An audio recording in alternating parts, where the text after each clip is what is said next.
Biddy, ETH, and other major cryptocurrencies finally broke down on Friday.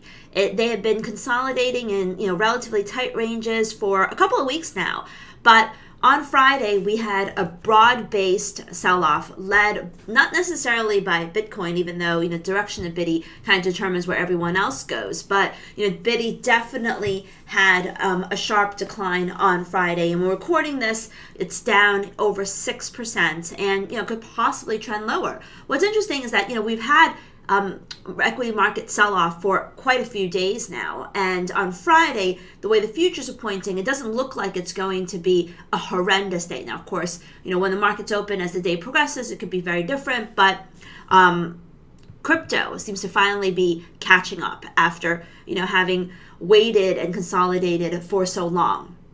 So what we're looking at right now is, Biddy, basically if we have our horizontal trend line, and we're going to have to go out on the time frame, you can see that we pretty much broke down there. But if we go to a weekly chart, which is where actually we can probably go to daily chart and just expand out, which is where we need to be able to see our key levels. We can see that there's horizontal support right at these lows here, which is around pretty much around 37,300. So that's basically the level that we're looking at for Biddy on this point. 35,000 is going to be a very, very significant psychological and technical support level. Let's take a look and see if we have any fibs, major fibs, that are going to be in front of us or underneath us to give us some levels to watch. And we do. We basically have the 78.6% fib of a huge move here, right around 37,300. So that coincides with a horizontal line that we watched before. So, I think we're going to drop there. I think it's going to bounce up, and I think it's going to probably try for another leg lower.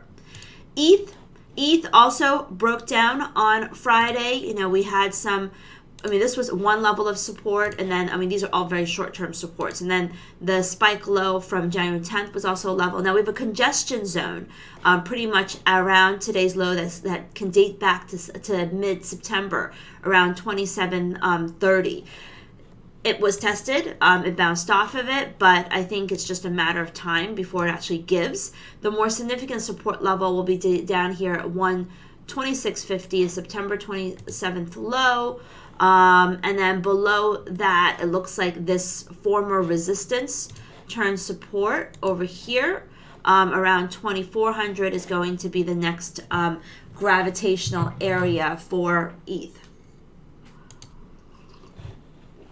Binance also selling off, more than a 7% decline on Friday, but this one hasn't broken below key support.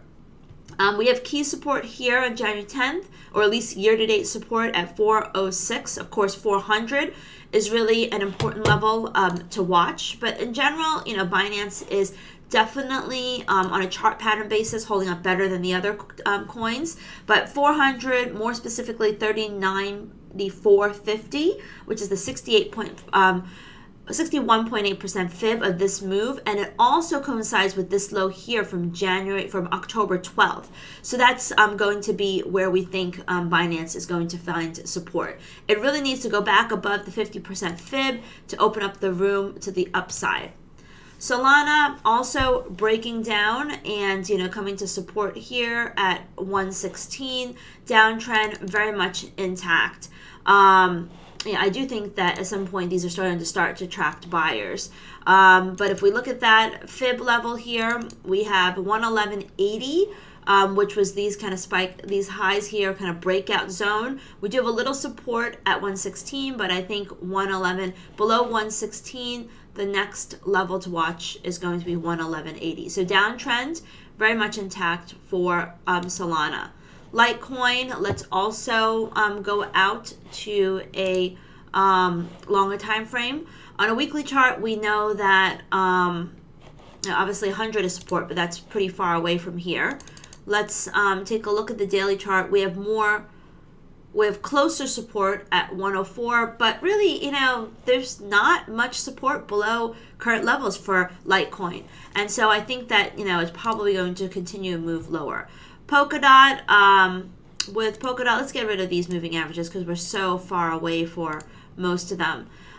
With Polkadot, we've got a major head, two shoulders, the neckline, it's breaking the neckline, which is right around here. There is support at 20, which is basically this zone here, and it's actually slightly below that because I would say the spike lows kind of peter out around 1980.